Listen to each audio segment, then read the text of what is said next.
தாவேக்கா பட்ட பகல்ல பண்ற ஹார்ட்ஸ் ட்ரேடிங்க கேள்வி கேட்டோம் அப்படின்னா, நீ திமுக பண்ண அந்த ஊழலை கேட்டியா, நீ திமுக பண்ண இந்த ஊழலை கேட்டியான்னு நம்மள புராண்டி வைக்கிறதுக்கு கமெண்ட் செக்ஷனுக்கு வராங்க.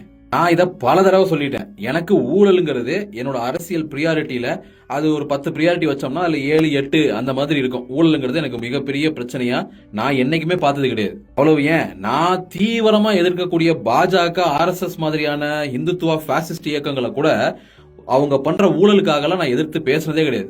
எப்ப இவங்களோட பினான்சியல் கரப்ஷனை பத்தி நான் பேசுவேன் அப்படின்னா, நீங்க இவங்கெல்லாம் தூய சக்தி, இவங்கெல்லாம் புனிதமானவர்கள். 2014 மோடி ஊழலை ஒழிக்க வந்தாரு, 2026 ஜோசப் விஜய் அவர்கள் ஊழலை ஒழிக்க வந்திருக்காருன்னு இவங்கள ஒரு தூய சக்தியா பிராண்ட் பண்ணும்போது தான் அந்த பிராண்டை உடைக்கிறதுக்கு தான் இவங்களும் ஊழல் சக்தி தான் அப்படின்னு சொல்ல வேண்டிய தேவை இருக்குமே தவிர, இவங்களோட ஊழல் வச்சு நான் இவங்களோட அரசியலை மதிப்பீடே செய்யறது கிடையாது.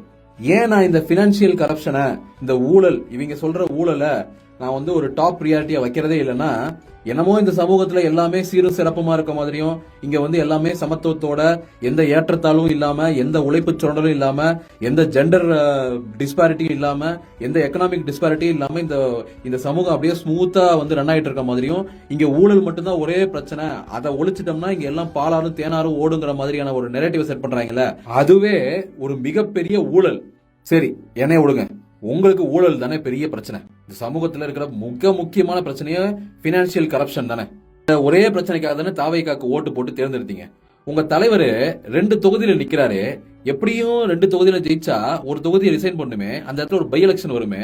அப்ப வாண்டடா மக்கள் தலையில ஒரு பை எலெக்ஷனை திணிக்கிறாரு, அதுக்கு ஆகிற செலவு மக்கள் வரி பணம் தானே. இது ஒரு ஊழலாவே உங்களுக்கு தெரியலையா? சரி, அப்ப கூட விடுங்க. இப்ப எலெக்ஷன் ரிசல்ட் ஜெயிச்சு ஆட்சி வந்ததுக்கு அப்புறம் உங்களுக்கு தான் 144 பேர் சப்போர்ட் பண்ணி ஓட்டு போட்டாங்களே. அப்படியே இல்லைனா கூட 118 பேர் உங்களுக்கு சப்போர்ட் பண்ணி உங்க அலையன்ஸ்ல இருக்காங்களே. அப்புறம் எதுக்கு அதிமுகல இருந்து எம்எல்ஏக்களை ரிசைன் பண்ணி உங்க கட்சியில சேர்த்துக்கிட்டு இருக்கீங்க?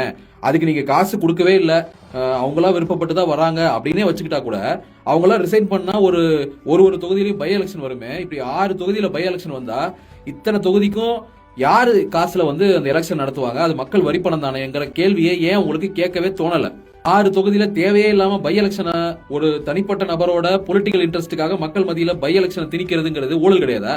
அப்போ உங்களுக்கு ஊழல் ஒழிப்புல முக்கியம் கிடையாது. இதுல 2 பாசிபிலிட்டி தான். ஒண்ணு, உங்களுக்கு ஊழல்னாவே என்னன்னு தெரியாம இருக்கணும்.